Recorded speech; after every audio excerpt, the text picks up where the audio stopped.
तो मैंने सोचा क्यों ना हम अलग हटके करें, तो हमने अनार की खेती से शुरुआत की। फल और पौध दोनों से मैं आज 35 लाख रुपए कमा रही हूँ।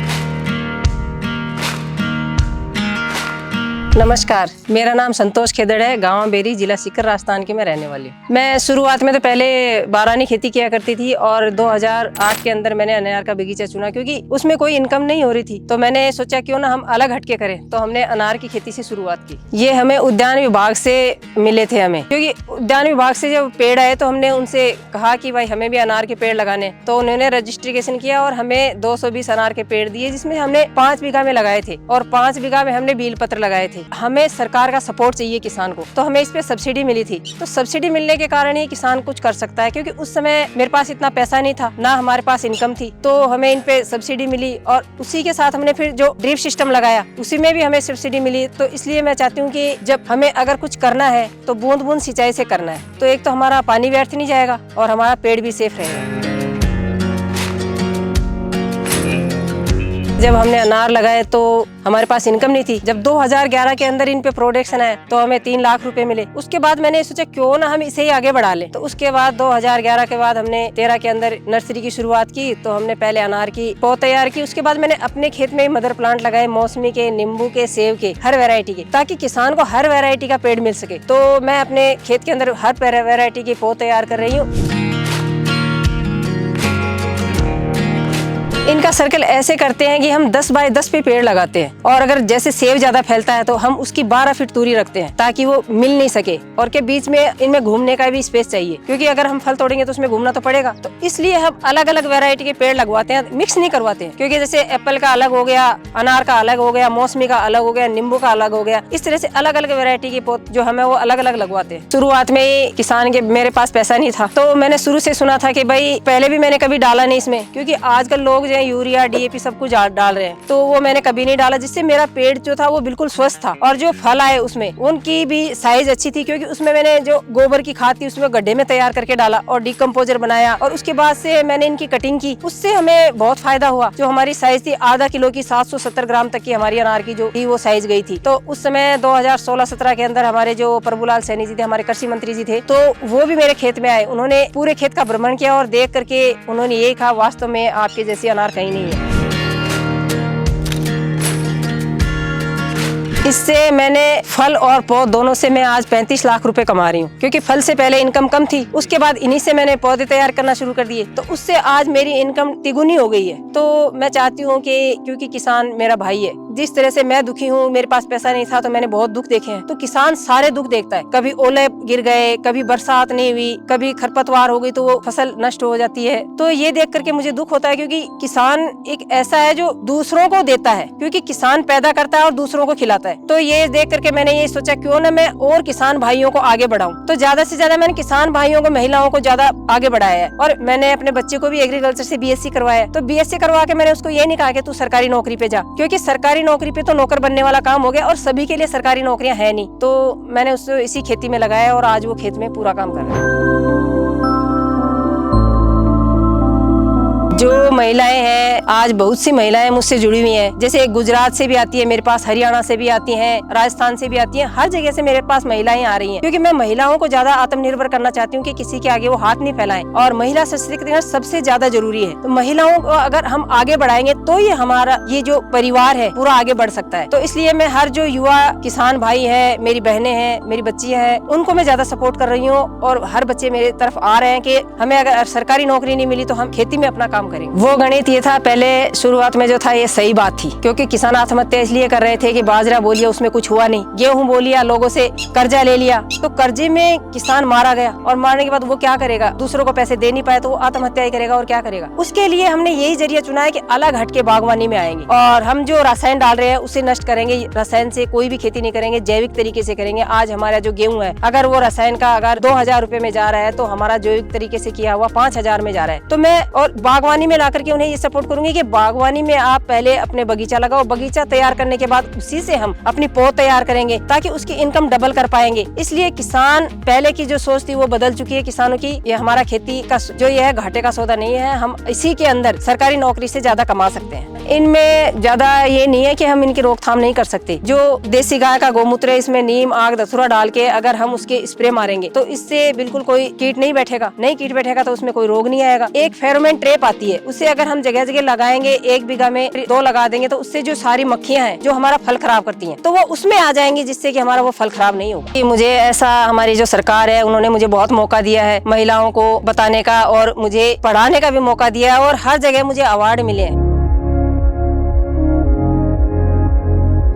ये हमारे पास हर वैरायटी है। जैसे हमने शुरुआत में अनार से शुरू की थी, तो अनार है, मौसमी है, नींबू है, सेब है, थाईबेर है, चीकू है, इसलिए आम है, हर वैरायटी के प्लांट्स हैं। मैं चाहती हूँ किसान भाई जो भी पेड़ लगाए वो कोई भी पेड़ लगा सकता है और उन्हें अच्छी क्वालिटी की पौध मिले। ऐसे बहुत से किसान भाई हैं जो अलग, जिसके पास वैरायटी नहीं है उनसे खरीद लेते हैं, लेकिन जब वो लगाते तो उन्हें 5 साल तक उन्हें कोई भी फल नहीं मिलता है। और अगर फल मिला तो जैसे अनारी पे चलते हैं, अनार लगाया तो उनका जो अंदर का दाना है वो सफेद रह जाता है और किसी का ऊपर का जो है वो हरा ही रहता है। तो इसलिए किसान भाई कहीं बेच नहीं पाता है, तो वो किसान दुखी होकर के वो पेड़ उखाड़ रहा है। तो ये किसान भाइयों पे बहुत ज्यादा मार पड़ रही है, क्योंकि 5 साल तक अगर उसे बच्चे की तरह पालेगा और उसे कुछ पैदावार मिली नहीं तो वो क्या करेगा। इसलिए मेरा सभी से उन्हें से ये कहना कि आप कहीं पर भी बगीचा देखिए कि वहाँ पर है बगीचा हो रहा है कि नहीं हो रहा है, तो उसी जगह से आप पौध खरीदें।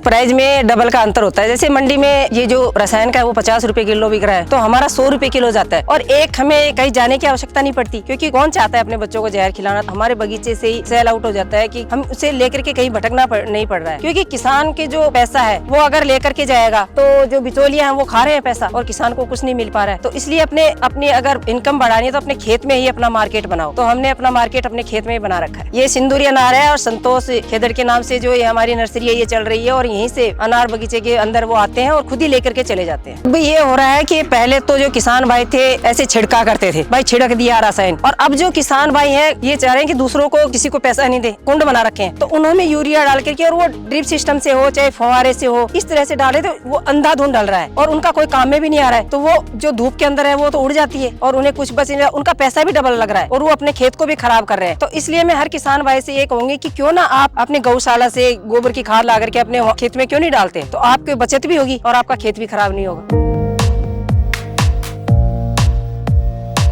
जैविक की हमें अगर शुरुआत में लगा रहे तो उसके अंदर हमें जो गोबर की खाद है गड्ढे में तैयार करके ही डालनी चाहिए, इससे हमारा पेड़ है सेफ रहेगा और उस पे कोई रोग नहीं आएगा। अगर रसायन डालेंगे तो उससे क्या होता है कि टहनियां सूखते सूखते सूख जाती हैं, जिससे फिर धीरे धीरे वो पेड़ खराब हो जाता है। और अगर उसी में हम नीम है, आख है, धतूरा है, गाय का देसी गोमूत्र है, उसमें डाल करके और उसका स्प्रे मारेंगे तो हमारा पेड़ खिलेगा। जिस तरह से बच्चा हंसता है उस तरह से हमारा पेड़ भी हंसता दिखेगा हमें, और उस पे फल भी ज्यादा आएंगे। इसलिए मैं चाहती हूँ कि किसान भाइयों को रसायन है वो बिल्कुल त्याग दें, और उसमें हमें इनकम भी ज्यादा होगी। अगर वो हमारा बाजार में अगर जहर का 100 में जा रहा है तो हमारा 200 में जाएगा, 50 में जा रहा है तो हमारा 100 में जाएगा, तो हमें यही बेनिफिट हो रहा है। और एक हमारा पैसा बाजार में नहीं जा रहा है, क्योंकि जहर लाएंगे तो हमें पैसा देना पड़ेगा, और अगर हम अपने खेत में खुद खाद तैयार करेंगे तो हमारा 1 रुपया भी नहीं लगेगा। किसान की बचत क्या है, किसान अगर खुद तैयार करता है उसकी बचत वही है। तो मैं चाहती हूँ किसान को अगर अपनी इनकम दोगुनी करनी है तो उसे बागवानी में आना पड़ेगा और रसायन को छोड़ना पड़ेगा और जैविक खेती को अपनाना पड़ेगा। मुझे जैसे बॉम्बे में जाने का मौका मिला है, कोलकाता में जाने का मौका मिला है, दिल्ली में जाने का मौका मिला है, जयपुर में जाने का मौका मिला, हर जगह मैं जाके आई हूँ। और मेरा एक सपना था कि मैं हवाई जहाज में जाऊँ, तो वो मेरा सपना पूरा हो गया। जब मैं कोलकाता गई तो मुझे हवाई जहाज में जाना पड़ा, हवाई जहाज की मुझे टिकट थी। तो इसलिए मैं चाहती हूँ कि मैंने अपना सपना पूरा किया है, लेकिन वो किया है अपनी खेती से ही। मैंने खेत में परिश्रम करके ही अपना ये सपना पूरा किया है, और मैंने हर सपने को इस साकार किया है। मेरे 2 बच्चियां हैं तो उनको मैंने पढ़ा लिखा करके आत्मनिर्भर बनाया। मैं नहीं चाहती थी कि मेरी बच्चियां किसी के बोझ बने जा करके। तो इसलिए बड़ी बेटी को तो मैंने कला वर्ग दिलवाया था,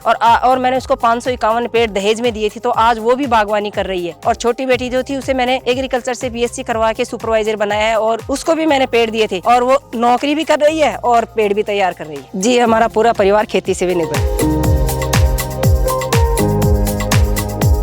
हमारी नर्सरी के अंदर है सेब है, आम है, अमरूद है, चीकू है, अनार है, थाईबेर है, हर वैरायटी के प्लांट्स हैं, और ये NHB द्वारा रजिस्टर्ड है। कहीं भी ऑल इंडिया में अगर किसान लेके जाता है तो उसे सब्सिडी मिलती है। ये नहीं है कि राजस्थान में मिलेगी, ऑल इंडिया में कहीं पर भी लेके जाएगा उसे सब्सिडी मिलेगी। और एक खास बात ये कि हमारा जो पेड़ है वो बिल्कुल सेफ है, बिल्कुल रोग रहित है, उस पर कोई रोग नहीं है। उनका निवारण आजकल फोन चल रहे हैं, तो उनपे बिल्कुल वो देख करके वो बताते हैं कि भाई हमारे में ये रोग आ रहा है, तो उनपे फोन से भी हो जाता है। और कभी हमारा उधर जाने का मौका मिला तो उन्हें देख के भी आते हैं। ये नहीं है कि उसे छोड़ दिया जाए, उन्हें पूरी प्रक्रिया बताते हैं। हमारे नर्सरी से पौधे हर जगह गए, हरियाणा है, यूपी है, कोलकाता है, हर जगह जा रहे हैं। मैं चाहती हूँ कि जिधर जिधर भी मेरे पेड़ गए हैं, कोटा में गए हैं सेब के पेड़ लग रहे हैं, हर जगह जयपुर में सेब के लग रहे हैं, अनार के लग रहे हैं, हमारे हरियाणा में अनार के लग रहे हैं। इसलिए हर जगह मेरे प्लांट्स जा रहे हैं और सब वो किसान भाई अच्छी तरह कर भी रहे हैं और किसान भाई आगे भी बढ़े हैं। ये करने के बाद जो हमारे बीच बीच में जो स्पेस रहता है उसमें मैंने किसान भाइयों को कहा कि ये जो स्पेस बचा है उसमें आप सब्जी करो तैयार, जिससे कि आपकी इनकम दुगुनी हो सकती है। तो इसलिए किसान भाई पेड़ लगा करके और उनमें सब्जी भी तैयार कर रहे हैं।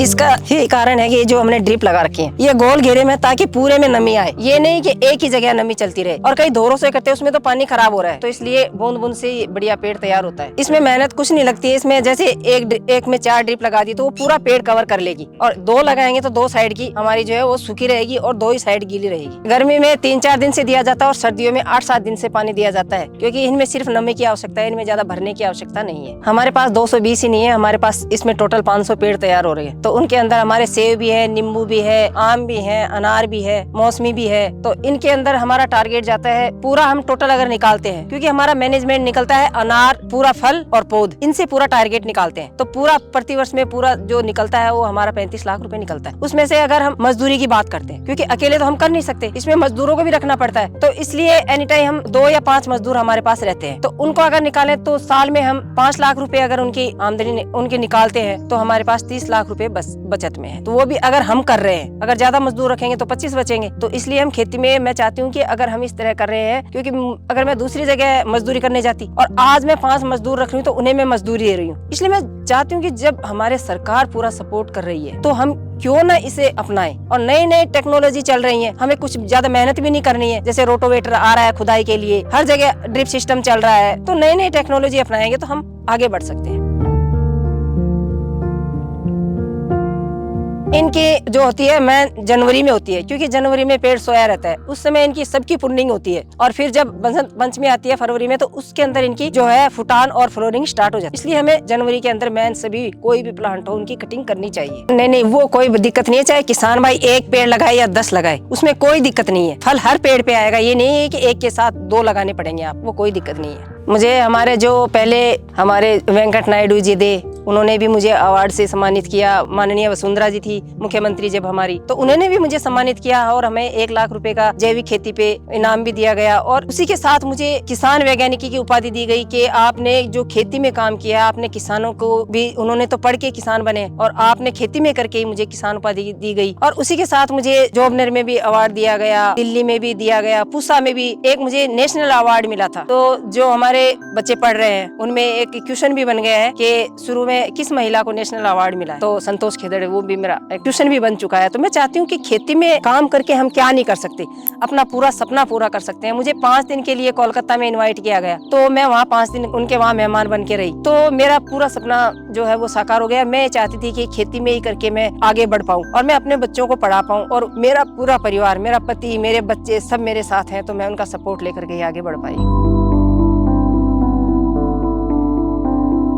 शुरू में तो मैं भी घूंघट निकाला करती थी, मुझे भी शर्म आती थी कि भाई जेठ है, ससुर है, बैठे हैं तो घूंघट निकालना होगा। सास कहती थी कि आपको घूंघट निकालना है, लेकिन फिर मैंने जब इस घूंघट को त्यागा तो मैं आगे बढ़ पाई हूँ। तो मैं हर महिलाओं को ये कह रही हूँ कि घूंघट से आप बाहर निकलो। घूंघट के अंदर रह करके आप कुछ नहीं कर पाओगी सिवाय चूल्हा चौकी की। आपको आगे बढ़ना है, तो आगे बढ़ के महिलाएं जो है बहुत कुछ कर रही है। तो इसलिए मैंने हर महिलाओं की सोच बदली है और हर महिलाएं आगे बढ़ रही है। और जो मेरी छोटी बेटियों की शादी हो रही है वो बिना घूंघट के जा रही है। तो मैं चाहती हूँ कि जिस तरह से मैंने उनका घूंघट खत्म किया है, तो उस तरह से हर किसी का घूंघट जो है वो खत्म होना चाहिए। क्योंकि घूंघट में रह के महिलाएं क्या करेंगी, घूंघट निकाल के ना तो वो घास काट सकती है, ना किसी के साथ चल सकती है। तो इसलिए सभी ने, हमारे राजस्थान में तो बहुत ही कम घूंघट हो गया है। मैं नहीं चाहती कि कहीं भी घूंघट है, लेकिन कई जगहों पे लेकिन वो भी त्याग रही है। तो इसलिए घूंघट प्रथा को हमें खत्म करना होगा और हमें हर अपने परिवार, अपने जो पति हैं उनके साथ सपोर्ट करके, उनके साथ मिल करके चलना होगा।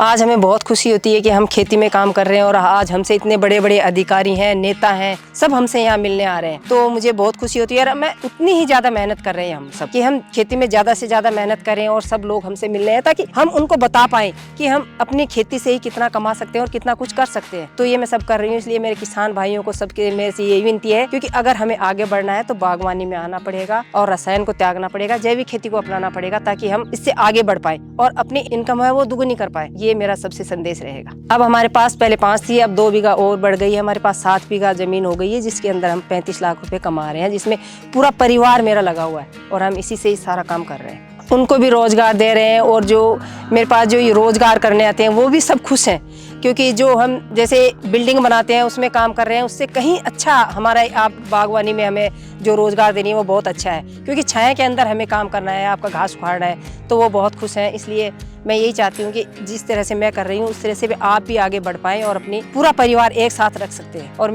जब मैंने अपने लड़के की शादी की थी तो मैंने जो बहू चुनी वो भी मैंने यही चुनी कि जो खेत में काम करेगी वही मैं जो बहू चुननी है। और आज मैं अपने खेत में काम करने वाली बहू लेके आई हूँ, जो आज मेरे साथ कंधे से कंधा मिला करके काम कर रही है। मेरी पढ़ाई है 10th क्लास तक हुई है मेरी, और उसके बाद मेरी शादी हो गई तो मैंने पढ़ाई छोड़ दी थी और मैं इसी खेती में आ गई, फिर मैं काम करने लगी। हमारे फार्म का नाम है शेखावाटी कृषि फार्म से है और हमने एक वेबसाइट बना रखी है shekhawatikrshiffarm.com से, तो किसान भाई उसे देखकर भी हमारे खेत में सीधा आ सकता है। और हमारे जो फोन नंबर है 7737 029 29 2 पे भी वो कॉल कर सकता है। और शेखावाटी कृषि फार्म एवं उद्यान नर्सरी के इसलिए हमने एक YouTube चैनल भी बना रखा है, जिससे मैं हर किसानों को अपनी जो खेती में किस तरह से खाद डालनी है, उसमें कब कब पानी देना है, वो मैं पूरा प्रक्रिया उन्हें बताती हूँ। कोई भी किसान भाई मेरे यहाँ पर आकर के ट्रेनिंग भी ले सकता है।